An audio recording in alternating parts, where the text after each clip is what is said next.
Madam आप भी आ जाइए ना इस जमशेदपुर के नए उपायुक्त मंजूनाथ भजंत्री ने ग्रहण किया पदभार। निवर्तमान उपायुक्त विजया जाधव ने किया स्वागत। बोली निवर्तमान उपायुक्त विजया जाधव, जमशेदपुर से काफी कुछ सीखने को मिला। सरकार की सभी योजनाओं को अंतिम पंक्ति तक पहुंचाने का काम किया। उपायुक्त मंजूनाथ भजंत्री ने कहा, पंचायत स्तर तक सरकार की जन कल्याणकारी योजनाओं को पहुंचाना और जिले को विकास के पथ पर अग्रसर करना रहेगी प्राथमिकता।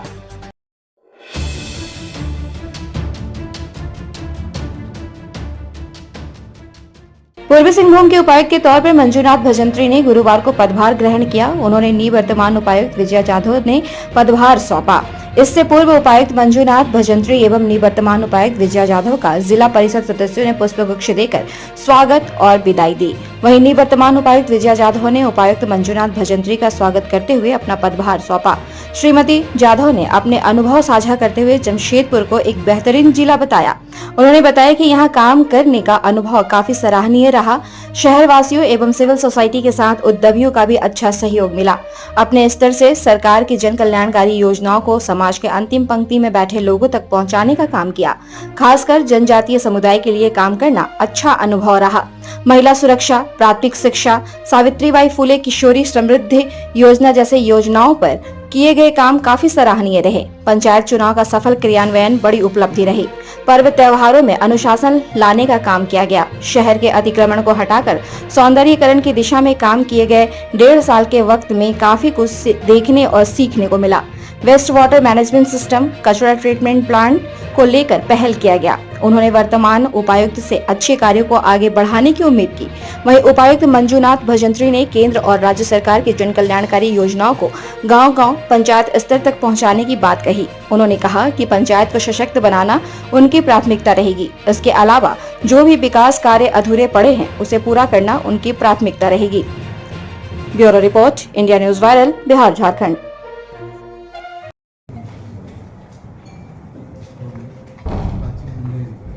पदभार ग्रहण किया है और हमारी प्राथमिकता रहेगी कि हमारे माननीय मुख्यमंत्री महोदय माननीय झारखंड सरकार की जो प्राथमिकताएं हैं और जो योजनाएं हैं, केंद्र सरकार की योजनाएं जो हैं, उनको एक स्वच्छ और आउटरीच की तरह उसको इम्प्लीमेंट कराना और साथ में जो रूरल एरिया में स्पेशली जो पंचायत, पुलिस स्टेशन, अंचल कार्यालय और प्रखंड कार्यालय, इनको एक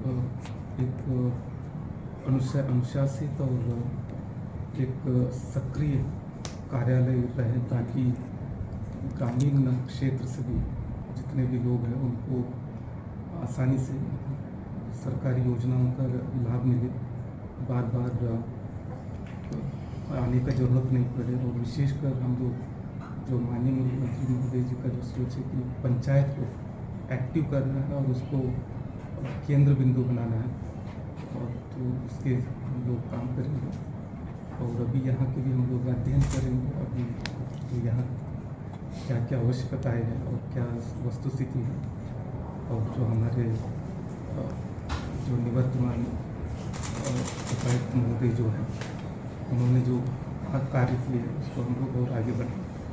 कोई रोड मैप सर, कुछ कोई प्लान जो राज्य सरकार की प्राथमिकता है और उसी को हम लोग इम्प्लीमेंट करेंगे। और अभी शुरुआत में हम लोग को अध्ययन करना पड़ेगा यहाँ किस चीज़ में हम लोग स्ट्रेंथ्स है जहाँ हम लोग ज़्यादा काम कर सकते हैं और कहाँ वीकनेसेस है जिसको हम लोगों को ठीक करना है। तो वो थोड़ा सा हम लोग कुछ दिनों के बाद तो हम लोग प्लान वर्कआउट करते हैं। वेलफेयर के स्कूल्स, आश्रम स्कूल्स, ट्राइबल हॉस्टल्स, इन लोगों का हमने डीएमएफटी के अंदर रिनोवेशन करवाया है। हम लोग इसी भी प्रयास में हैं कि यहाँ पे माननीय मुख्यमंत्री जी का जो सपना है कि हमें अपने पूरे देश में यहाँ पे बड़ी बड़ी ट्रक्स मैन्युफैक्चर होते हैं, मगर इसका लर्निंग, गाड़ी कैसे चलाई जाए, हाईवा कैसे चलाया जाए, जेसीबी कैसे चलाया जाए, ट्रेलर कैसे चलाया जाए, इसको सीखने के लिए लोगों को पंजाब जाना पड़ता है। लाइसेंस लेने की प्रक्रिया काफ़ी डिफ़िकल्ट है। तो क्यों नहीं ये काम हम यहाँ करें और यहाँ के युवकों को प्रायोरिटी दें। तो वो प्रोजेक्ट भी लगभग हमने शुरू कर दिया है। इट इज़ लाइक मतलब स्टार्ट ही हो चुका है। तो काफ़ी अच्छा यहाँ पे रहा। कुछ चीज़ें अगर अधूरी भी रह गई ऐसा लग रहा है, तो आई थिंक वो आगे चलती जाती है। तो ऐसे होना चाहिए, वैसे कई बार चीज़ें होती नहीं हैं, इसीलिए उनको आइडियल बोला जाता है। और जैसे जो सिचुएशन होती है उसमें best of the best solution निकालना, मुझे लगता है ये आपकी खासियत होनी चाहिए, ये आपकी डिक्शनरी होनी चाहिए। बाज़ार यहाँ जो है वो काफ़ी अच्छा बाज़ार है। It has a good potential. और बीइंग अ जमशेदपुर और वेरी नियर टू कलकत्ता, लोगों को बहुत सारी चीज़ों के लिए कलकत्ता जाने की ज़रूरत नहीं पड़ती। यहाँ से ही वो मार्केट का डिमांड जो है वो कंप्लीट हो जाता है। जो हमने 10 मार्केट्स टाटा से इनहेरिट किए, तो उसमें केवल एक ही काम करके हमको दिया गया कि उनका सर्वे हो। बट उनका सर्वे होने के बाद जो काम होने चाहिए थे वो किसी कारणवश नहीं हुए। बहुत सारे उसमें हिंड्रेंसेस आए, कहीं विरोध हुआ। डेमोक्रेसी है, लोगों का विरोध भी एक सक्षम डेमोक्रेसी की निशानी है। सबको अकोमोडेट करते करते सोल्यूशन निकालने में बहुत वक्त भी लगता है, क्योंकि हाई हैंडेडनेस में होता क्या है, सिस्टम सस्टेन नहीं हो पाता। तो मुझे ऐसा लगता है कि ये जो दुकान है, ये अभी मैं यहाँ बैठी हूँ, बट क्या पेपर पे मैं इसकी लीगल ओनर हूँ? मैंने जिनसे लिया है उन्होंने किसी और से लिया है, उन्होंने किसी और से लिया है। तो पेपर पे कोई और है, शायद वो देश में है नहीं या अभी हयात में है नहीं। तो अभी जो बैठा है उसको ओनरशिप दी जाए और उसी के साथ एग्रीमेंट तय करते हुए एक उसका स्टेक क्रिएट होगा और सरकारी प्रॉपर्टी को फिर मैं उसको आगे किसी को 25 लाख को बेच रही हूँ। तो ये सब धीरे धीरे बंद करने का हमारा मंशा रही थी। और मुझे लगता है कि इसको सब ओपिनियंस को अकोमोडेट करने में ही भलाई है, तो वो भी काम चाहिए। लगभग 50% हिस्सा होती है, तो मुझे ऐसा लगता है कि जीडीपी में भी उनका कंट्रीब्यूशन 50% होना चाहिए। और महिलाओं का मोस्ट ऑफ द टाइम बच्चा पालना, खाना बनाने में जाता है, जिसको हम इकोनॉमिक्स में अपॉर्चुनिटी कॉस्ट बोलते हैं। तो वो तभी घर से बाहर आ सकती है जब आप उसको एक सुरक्षित माहौल दें, लॉ एंड ऑर्डर अच्छा हो, ट्रांसपोर्टेशन अच्छा हो, उसके बच्चों का केयर करने के लिए क्रेश हो या स्कूल्स में अच्छी पढ़ाई हो। जो घर में खाना बनाते हैं वो खाना बनाने का समय कम होने के लिए आपके पास उतने बाहर अपॉर्चुनिटीज़ हो, मतलब आप उस टाइम को बचा पाए, अच्छा पढ़ाई का माहौल हो। ये सारी चीज़ें होती है तो ऑटोमेटिक लड़कियाँ आगे आती हैं। और आपने ये कोई मतलब नई बात मैं नहीं बता रही हूँ, बी इट 10th का रिज़ल्ट, 12th का रिज़ल्ट, यूपीएससी का रिज़ल्ट या और कोई भी आप देखिए, पेपर्स में भर भर के लड़कियों के पिक्चर्स आते हैं। हमारे राज्य के टॉपर जमशेदपुर से हैं, वो लड़की भी यहीं से है। एक लड़की तो चकुलिया से पीवीटीजी कम्युनिटी को बिलोंग करने वाली लड़की बहुत अच्छे मार्क्स लेके आई है। आप भूलिए नहीं, उसके भाई बहन रेलवे स्टेशन पे अभी भी दे आर डूइंग बेगिंग।